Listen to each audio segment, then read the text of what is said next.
It's time to talk hockey.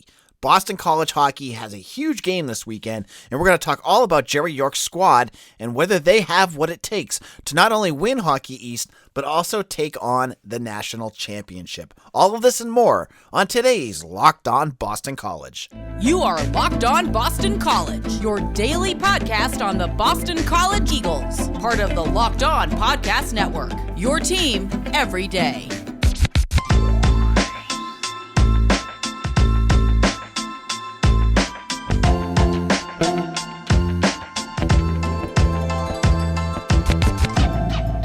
This is AJ Black. Thank you all for listening. This is Locked On Boston College. On Location is the official hospitality partner of the NFL. It's the only place to score once-in-a-lifetime Super Bowl tickets and experience package.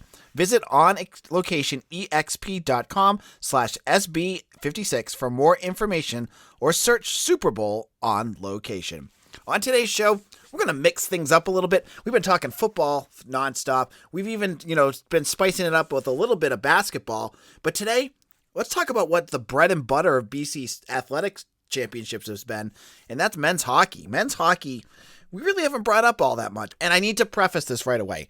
If you're listening to this going, man, I hope AJ gets into the X's and O's and the line combos and all that good stuff, you're listening to the wrong podcast, because I am not into X's and O's of hockey. I love watching hockey, and I can tell you everything about the team, and I can get into what they're doing well and what they're not doing well, but I can't tell you, what they got to change is the forecheck and the third line needs to blah, blah, blah. But there is a lot to talk about. So first of all, has the season been successful for Boston College? It really hasn't. They're 8-5. They're sliding down the ratings. They were 18th last time I had checked. And they haven't been able to sustain any long periods of success. They'd win a couple games, then it's like win, loss, win, loss, win, loss. Even they played Maine a couple weeks ago, and you're expecting them, they needed to get all 4 points, they tie them. So they had a big game on Tuesday against Brown, not a big game in per se, as in, they just needed a win, and they did exactly what they needed to. They won 5-2. Mark McLaughlin, who's having a heck of a year, had 5 points, along with Patrick Giles had 5 points. Colby Ambrosia and Nikita Nesarenko hit the goals that put the team over the edge at the end of the game. So Brown, not very good. They're 3-8. They're near the bottom of the Ivy League. Sorry, not an Ivy League. Their conference. I know it's not Ivy League. But Boston College, they improved to 8-5-2. And what they have staring at them this weekend is Boston University. It's the battle of Comm Ave. It's one of the biggest college hockey rivalries in the nation. It's two schools that have won, multiple national championships, won, a disproportionate amount of Hockey East titles. So these are two good teams. Now, both teams aren't playing very well. BU is 6-9. Boston College is 8-5. So both of these teams are going to need this. It's a one-game series this weekend. It's at Gannis Arena, so it's on the road. Students will be there, so it's going to be pretty rowdy. They haven't had a battle of Comm Ave with students in over 2 years, so this should be a big one. This should be something that I think fans are going to enjoy, and Boston College needs this win. If Boston College is already falling behind in the Hockey East race. They are currently 5th in the conference behind Providence, UMass Lowell, UMass, and Northeastern. They are already 6 points behind Northeastern, and that's a huge gap. Now, seeding is one thing, like winning regular season titles. BC's done that for years. You want to win the tournament. So if they don't get first, they don't win the regular season titles. Sure, that stings. You want to see them do that, but we'll see them start to improve. And they got a lot of young players on this team that I think need to start playing better. But they've also got a lot of talent. I mean, Mark McLaughlin's having a great year. Jack McBain is one of the best players in the country right now. And in terms of play, he's 3rd in the Hockey East scoring with 17 goals. And 9 goals, 11 assists for Jack McBain. So you have a top end scorer. You have some good scorers behind him with like McLaughlin, Nikita Nesarenko. You need good play from your goalie. I think that's another issue that Boston College has been hit with this year. They have Eric Dopp, the transfer from Bowling Green. He is currently 11th in the conference in terms of goals allowed average with 2.65. So he's not doing what you want out of your goalie. So he's got to do a lot better at that. His goals allowed, he's allowed up 24. That's quite a bit. His save percentage is real low. So goalie has been a big issue for Boston College. You know, you've gone from years of the Thatcher Demko's, John Wall, Spencer Knight, to a goalie that's near the bottom. And, you know, when you get into those big games, when you are battling good teams, goalies can win it for you. They can take over games. We saw it with Spencer Knight. He did it himself at times. Boston College needs Dopp to stand up, or they need to go to Henry Wilder, or, you know, some of their other freshmen or guys on the bench. So, but hockey, they're playing well. They're not playing well enough yet. There's no way you can look at this hockey team and say that they're a national contender right now. There's too many issues going on. They're not playing well enough. They got to start playing better. And beating BU, that's a good win. Get them better, you know, a little bit up in, you know, get those 2 points. That's all you need out of this weekend. 2 points, a win against your rival. You're starting to feel good about yourself. So good luck to Boston College this weekend as they face off against the Terriers. Jerry York will continue to look to add to his massive wins title that he has. I mean, he's, you know, really racking up all those wins. So big win against Brown. Hopefully another win. Get 4 points this week. You're starting to build on something. So hopefully that's what the Eagles will do. Now, in a moment, we're going to chat about some news that came out about football that I think nationally that I think is going to be really interesting. And it has to do with the National Signing Day. We'll talk a little bit about what that could mean to Boston College. Let's talk for a minute about kicking things up a notch for the big game, the grand stage, the Super Bowl. Super Bowl 56 at SoFi is less than 100 days away and on location. The official hospitality partner of the NFL is the only place to score a once-in-a-lifetime Super Bowl ticket and experience package to the big game. Select your seats, exact seats, and choose from elite experiences featuring an exclusive pregame celebration with college stars turned NFL legends Troy Aikman, Marcus Allen, Tim Brown, Akbar Jamala, and more. Plus accommodations at 5-star LA hotels and food by the Great Wolfgang Pub. Visit onlocationexp.com/SB56 for more information or search Super Bowl on location. That's onlocationexp.com/Super Bowl 56 or search Super Bowl on location. This is it, the putt to win the tournament. If you sink it, the championship is yours, but on your backswing, your hat falls over your eyes. Is this how you're running your business? Poor visibility because you're still relying on spreadsheets and outdated finance software? To see the full picture, you need to upgrade to NetSuite by Oracle. NetSuite is the #1 cloud financial system to power your growth.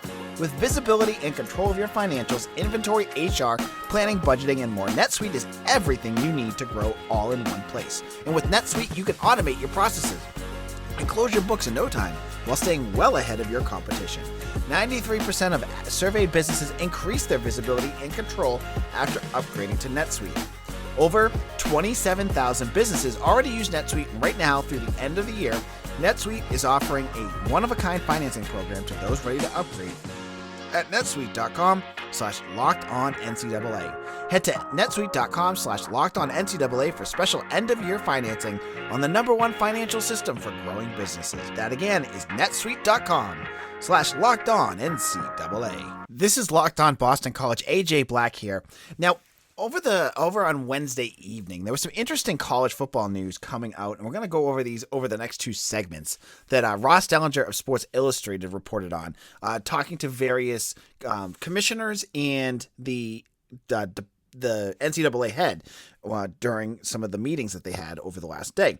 Now, first of all, the big news was Bruce Bowlesby, the Big 12 commissioner, talked about the interest in their committee of moving ahead to eliminate the early signing period for college football. Now, if you're not aware, this is how college football recruiting works, right? So right now, recruits can commit. Now, if you follow along with me on Twitter at AJBlack_BC, you can see me at, some kids will, they'll put up the graphic that they committed. That is not binding. That's just saying that they have a spot that they're hoping to have on that team. They're telling that coaching staff that they're going to commit to them and play for them later. Now, if you follow college football at all, you also know that decommitments from those happen all the time because, again, they're not binding.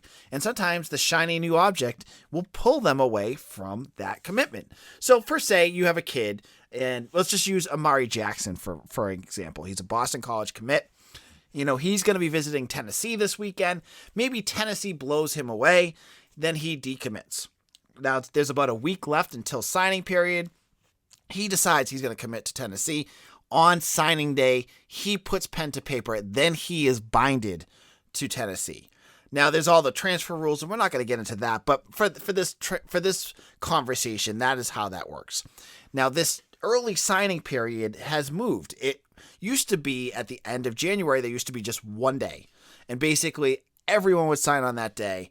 And there would be, some guys that would straggle along later, but for most part, like 95% of your class would be done. Now what they have is in early December, you have like 80% of the recruits, they commit. So for Boston College per se, I would say like 95% of their class would be done.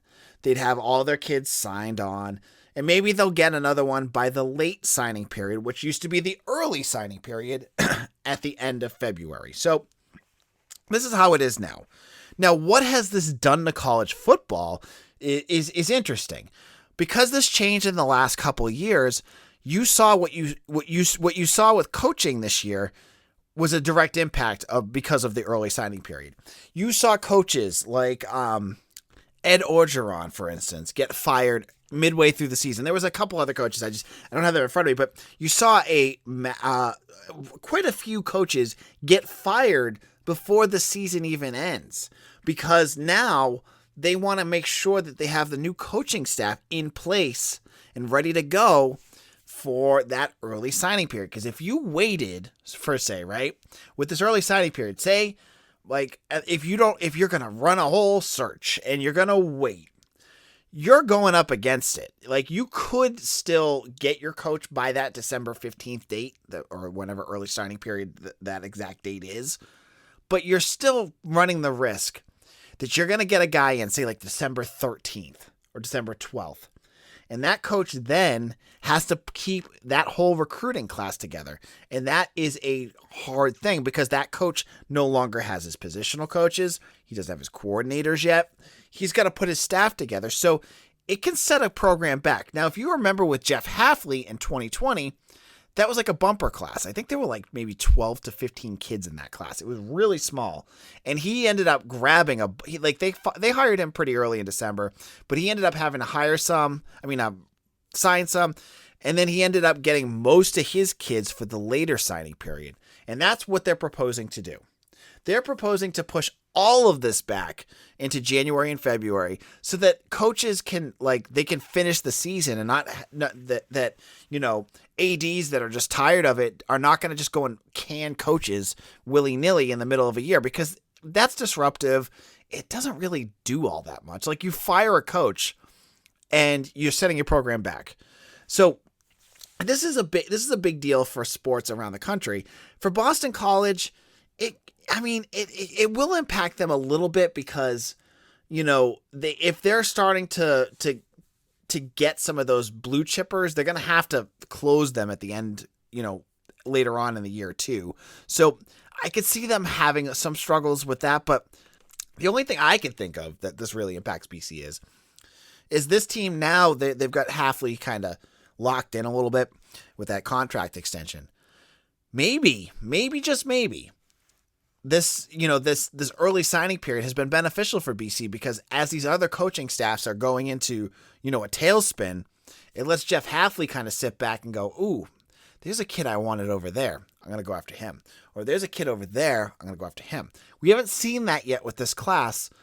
But we could see there's been some floaters around of some guys that they've been interested in that have been committed to other schools. But it's going to change the landscape of college football regardless. It may not impact BC in a way that could benefit them or hurt them. But in the end, it's just going to push this on more, so that players are going to be waiting longer to make their decisions, and we'll wait until January to get that. Now, if you are interested in college football recruiting, I hope you are checking out my work at BC Bulletin.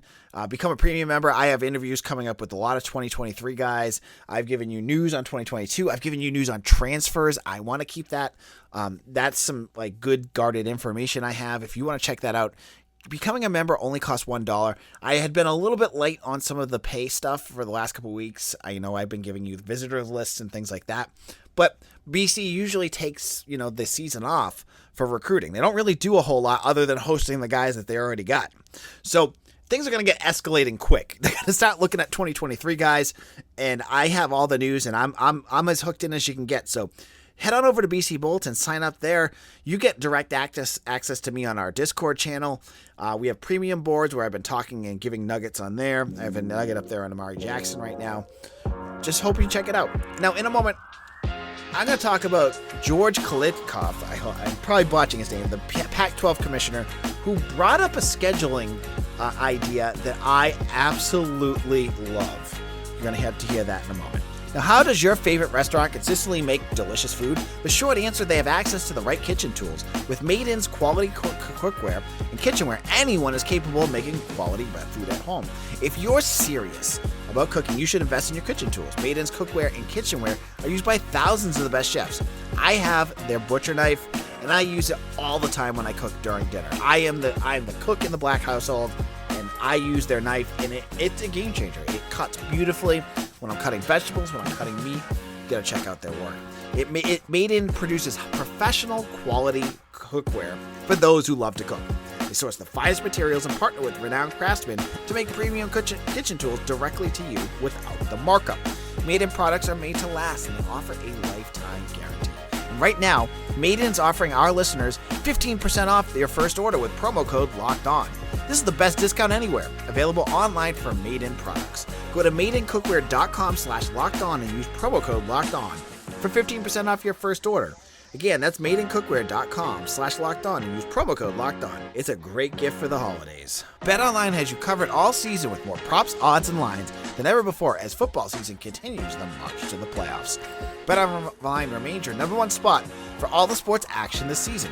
Head to our new updated desktop or mobile website to sign up today and receive your 50% welcome bonus on your first deposit. Just use our promo code LOCKEDON to receive that bonus. From basketball, football, NHL, boxing, and UFC, right to your favorite Vegas casino games, don't wait to take advantage of all the amazing offers available for the 21 season. BetOnline is the fastest and easiest way to bet on all your favorite sports. BetOnline, where the game starts. This is Locked On Boston College, AJ Black. On tomorrow's show, we're going to preview Boston College basketball as they face off against St. Louis, and we're going to have Clayton Truder, a Boston College graduate, come on to talk about his book, Loserville. It's an episode you're not going to want to miss. Now, I'm going to probably butcher this guy's name, and I apologize. If you listen to talk about DJ Uiagalelei all year, sometimes my pronunciation of names is brutal. And George Kalitkov, the commissioner of the Pac-12, came out in his conversations today, and he talked about the future of college football scheduling. And this has been a hot button topic for Boston College fans, as you've seen, different games that have been not that interesting come up on their schedule, and you look at them scheduling games out 10 years in advance, and you're just like, why? Why are they scheduling games in 2035 at this point? And he acknowledged that. He said, why are we scheduling games for 2035 and 2036 at this point? What point does that do? And what he saw not just complaining about the current system, but he brought back the Alliance. Now, if you remember the Alliance was the Pac-12, the Big Ten, and the ACC. And that was that kind of loose, non-legal, binding group of teams that wanted to come together and do things as a group to battle the SEC. This happened back in August or July. Nothing really has come up of it since then. You've seen the SEC make some moves as they added Oklahoma and Texas. But the Alliance itself hasn't done anything. And this is the first time we've heard them talk about what they could do. And what Kalitkov wanted them to do is to start to think about changing the way college football scheduling happens. And he proposed that the Alliance the teams leave off one out-of-conference schedule week every year, and that in January they kind of just come together and make new teams that they're going to play each year. And let me just say, so that would mean like an ACC team, say Boston College, they played well and they finished, third in the ACC that year. Then they could play the team that finished third in the Big Ten that year. Maybe that's Michigan State. That would be their game next year. Now, that could happen, and then maybe Boston College tanks the year after that. They finish 10th, and they end up playing Washington State the year after that. And there's a way that you could kind of do that, so that kind of rotates that Boston College or any team is playing other teams of interest at different times. And what that would do for bigger teams, say Ohio State, it would keep Ohio State and Clemson on their same schedule, or Ohio State and Oregon. It keeps those fresh, like really good matchups up, so that the teams in the alliance get their bid into the playoffs going forward. For me, I love this. I absolutely love this idea, because it would get fresh matchups every year. You're not going to have Boston College scheduling Missouri or scheduling Kansas or scheduling, Purdue every year. And those are like the teams that you're looking forward to every year. You're getting some exciting new matchups on there, right? You could get Boston College and UCLA. You could get Boston College and USC, or Michigan State, or Michigan. And it gives you that flexibility to add exciting teams.